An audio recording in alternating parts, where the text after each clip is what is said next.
about Boscombe Forum having secret meetings.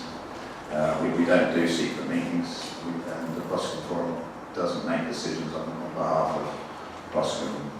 What our job is to facilitate meetings where you residents of Boscombe have the chance to speak to people in positions of power and influence, like the councillors and the police. What we have had in meetings wise, we had a meeting which was asked for in the forum to meet with regard to it was issues raised around health, people coming in with from prison and stuff with serious problems, which were when we were asked to organise a meeting with the MP, which we did. We fully minuted that meeting and got in a bit of trouble for that. There was a Chatham House rule was sort of sprung us at the last minute, and so we did that. And we also, which came out of the forum as well, is better communication with the council so we can get better information. So we have a monthly communications meeting where we don't make decisions, we just get information about what's happening. And we also send the regeneration partnership meetings.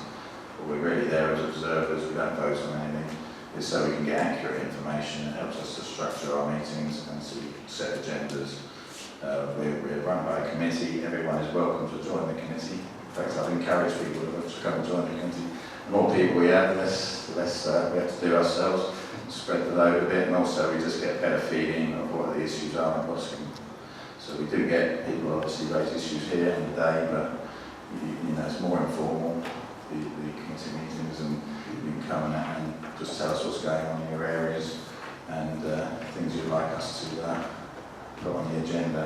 If you want to join the committee, just send us an email through the website, boscombeforum.org.uk, and we'll welcome you with open arms. But anyway, with the Boscombe Communications Framework meeting, David will just give you a quick update. In fact, Laura might come up and say a few couple of words. Sorry, spring on you, but we had a communication framework session, but it was largely around housing and brief talk about the new David Wells property on Christchurch Road.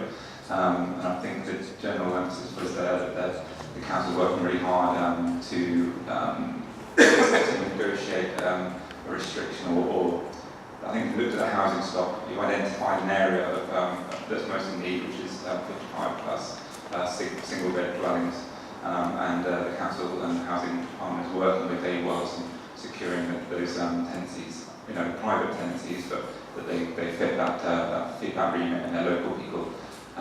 So that discussion I think is happening this week with DWP, and I don't know what the update of that is, but that'll be on the website. We have more information about it. There's also in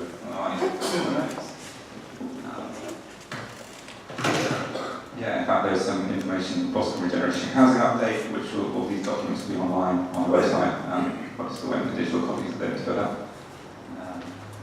And Operation Galaxy Update again, that will all be published on the website in due course. Thank you, David.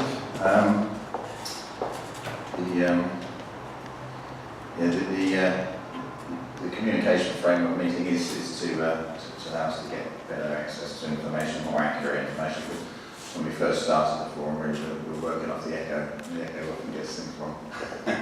So, and you're welcome to come along to one of those meetings as well if you've got a particular interest. So come along to the committees and find out what you're doing. Obviously, we've just had the elections. A very busy hustings meeting. We've got our elected councillors. We've got two new ones who can't be here tonight. They've offered their apologies. They're on a training session, council training, with how to be a councillor.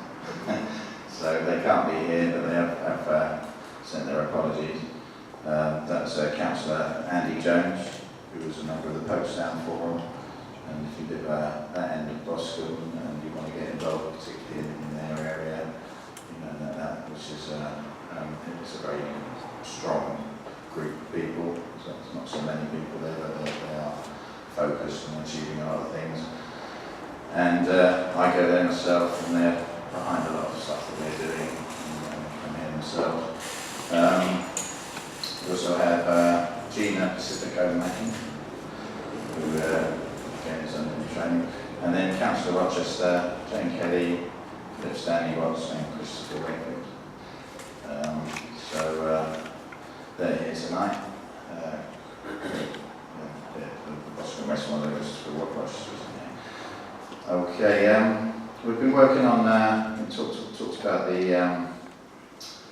neighbourhood plan, which we've had a meeting with the head of planning, and he's given us a couple of officers to work with. So we've had an initial meeting, just a couple of us, just to kind of look at how it's going to look, and sort of try and structure it's going to take about a year, probably a bit longer, the whole process. There's a set of things you have to do. We're going to hear a little bit more about that from Paul, who have introduced their first neighbourhood plan in Paul Key to Paul Key Forum. So we're going to get a presentation from Martin Cover, the planning specialist who helped them with that. Paul Key is a very different area to here, so the actual, some of the things that they did there won't be applicable here, but the actual process is something that's interesting. What I'll be doing is in June, we have a list of people who want to get involved with the neighbourhood plan. We need as many people as possible in Boscombe to get involved. We have a list at the back of the room for anyone who hasn't put their name down yet. And in June, I will be holding a meeting. Yeah, there it is. And that the initial meeting is looking like we'll probably set up some sort of charity. I'm going to be speaking local to localities to get some examples from all around the country, because there's been a lot of neighbourhood plans put in to get some good case studies to model ours on.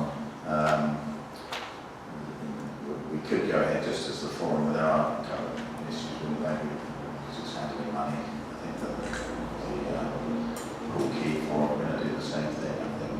So I'll pass you over now to Martha Cabell, who's going to